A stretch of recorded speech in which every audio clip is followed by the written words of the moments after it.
Le petit Kimo, à la recherche de sa maman. Le petit Kimo est un chiot tout doux.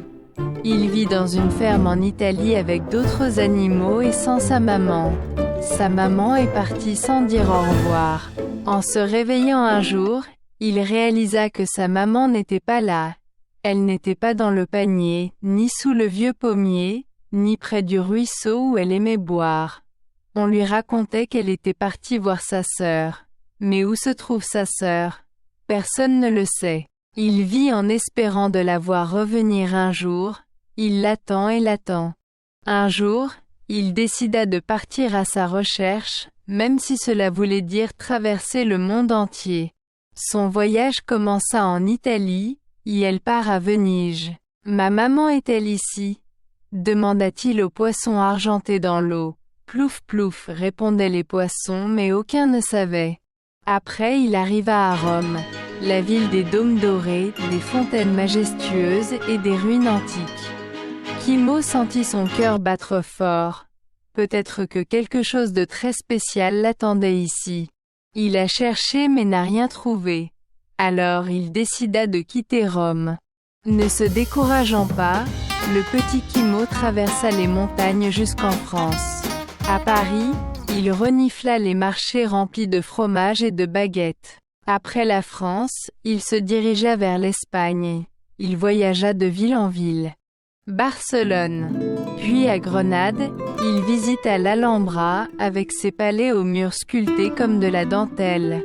À Séville, il dansa au son du flamenco. Kimo tournait sur lui-même, ses longues oreilles flottant dans l'air. Quand il arriva à Algeciras, tout semblait différent. Des rues pavées, des gens souriants, et partout l'odeur délicieuse de tapas. Kimo, tout excité, reniflait chaque coin de rue. Un vieux marin, la peau brunie par le soleil, lui dit « Si tu cherches ta maman, pourquoi ne pas traverser la mer? Au sud, il y a un beau pays, le Maroc. » Quand il posa enfin ses pattes sur le sol marocain, tout était nouveau pour lui. L'air était chaud, parfumé d'épices et de fleurs d'oranger. Il arriva dans une ville pleine de couleurs, de musique.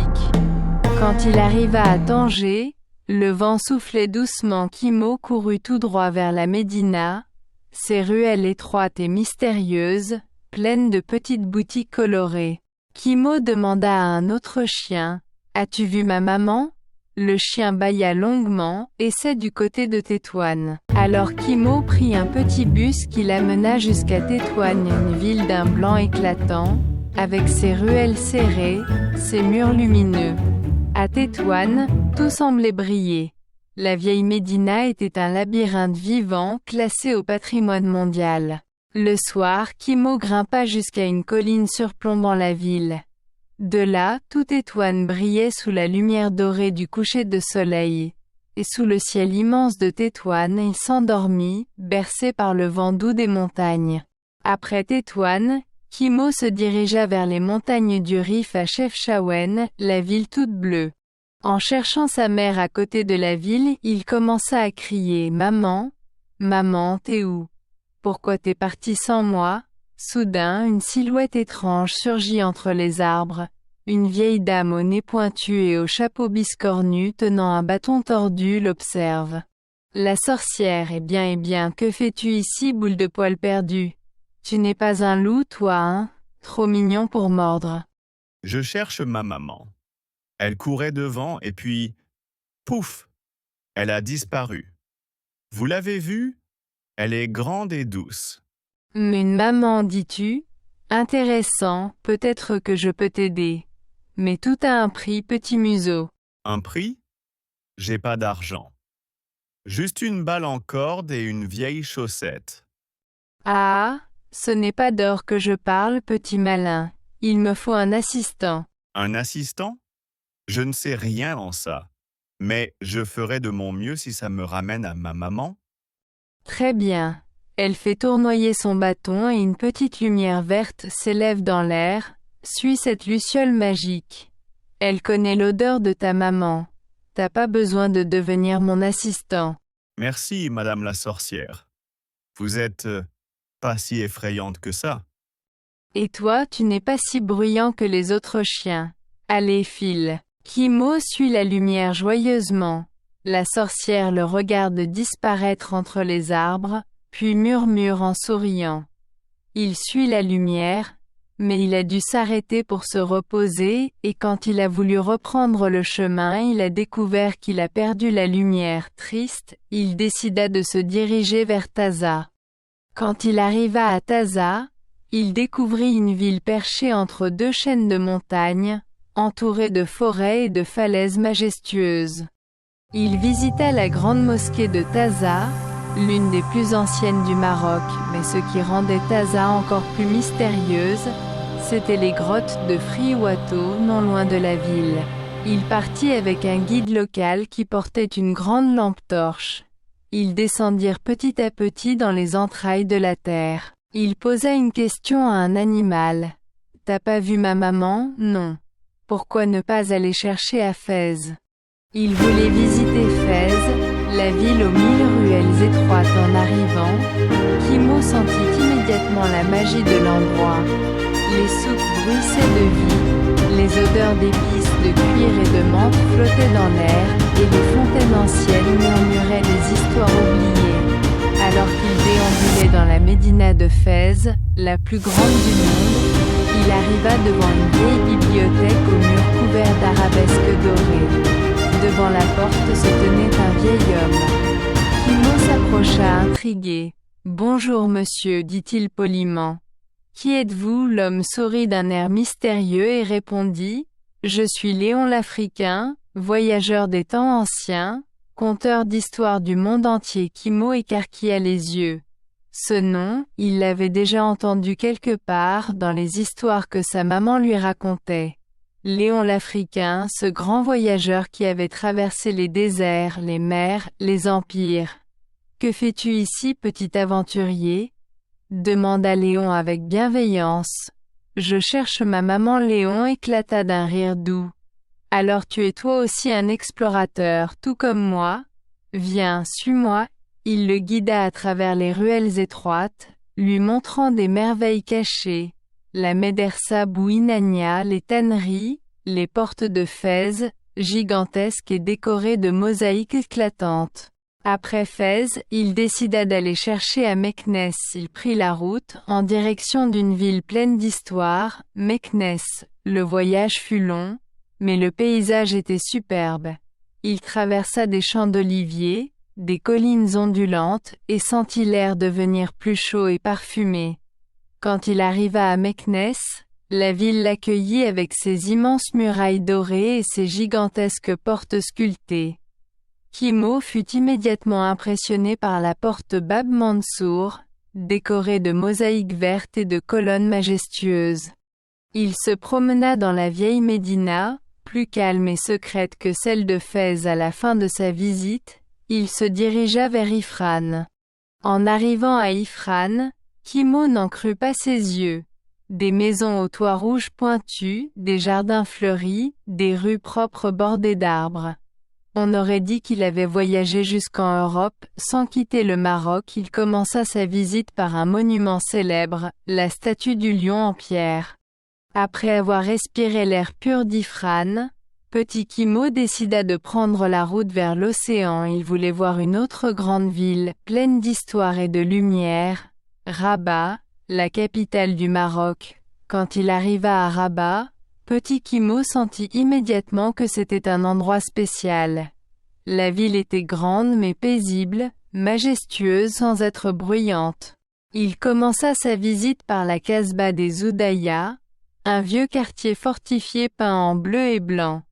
Petit Kimo courait dans les ruelles, émerveillé par les portes anciennes et les escaliers secrets. Après avoir découvert la sérénité de Rabat, petit Kimo sentit que l'aventure devait continuer plus au sud.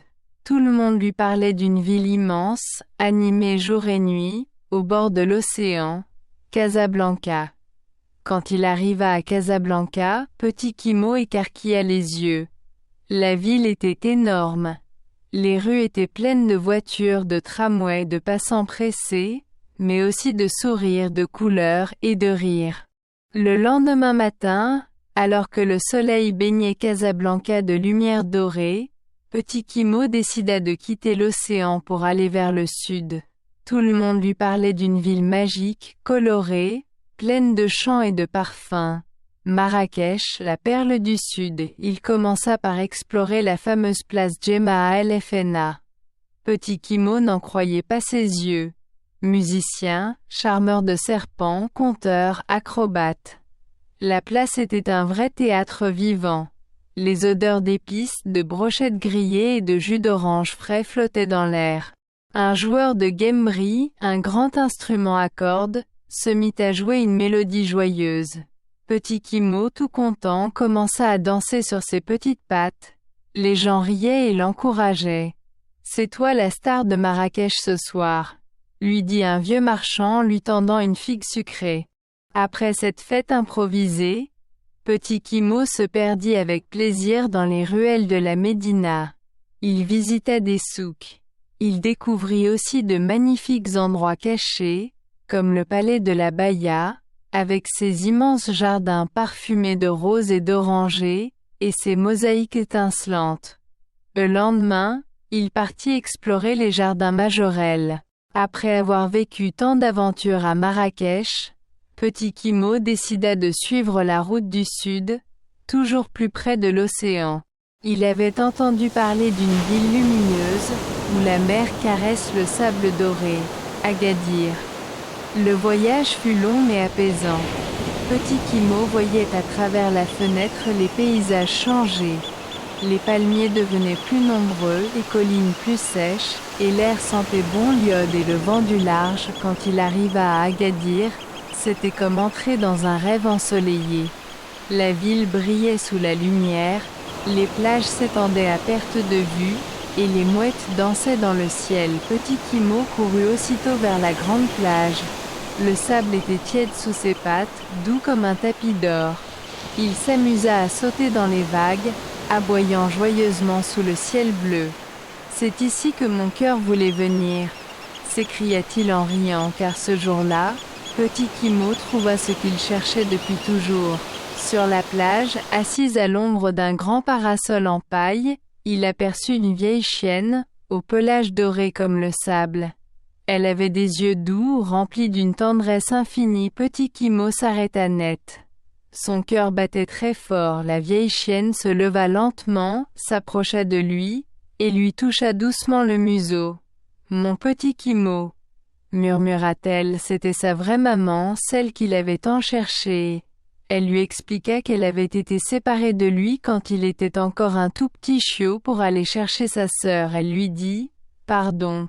Petit Kimo pleura de bonheur, blotti contre elle. Kimo et sa maman décidèrent de continuer la recherche. Des gens ont dit à sa maman qu'ils avaient vu sa sœur dans le désert. Sans hésiter, Petit Kimo et sa maman suivirent une caravane de dromadaires vers le Sahara. La nuit, les dunes dorées se couvraient de froid et de silence, et Petit Kimo leva les yeux vers le ciel infini. Et là, sur une dune toute proche, ils la virent enfin, sa tante assise comme une reine. Ils coururent vers elle, et Petit Kimo sauta dans ses bras. « Je savais que vous me retrouveriez, » murmura-t-elle sous les étoiles du désert. Petit Kimo, sa maman et sa tante s'endormirent, le cœur rempli de tout l'amour du monde.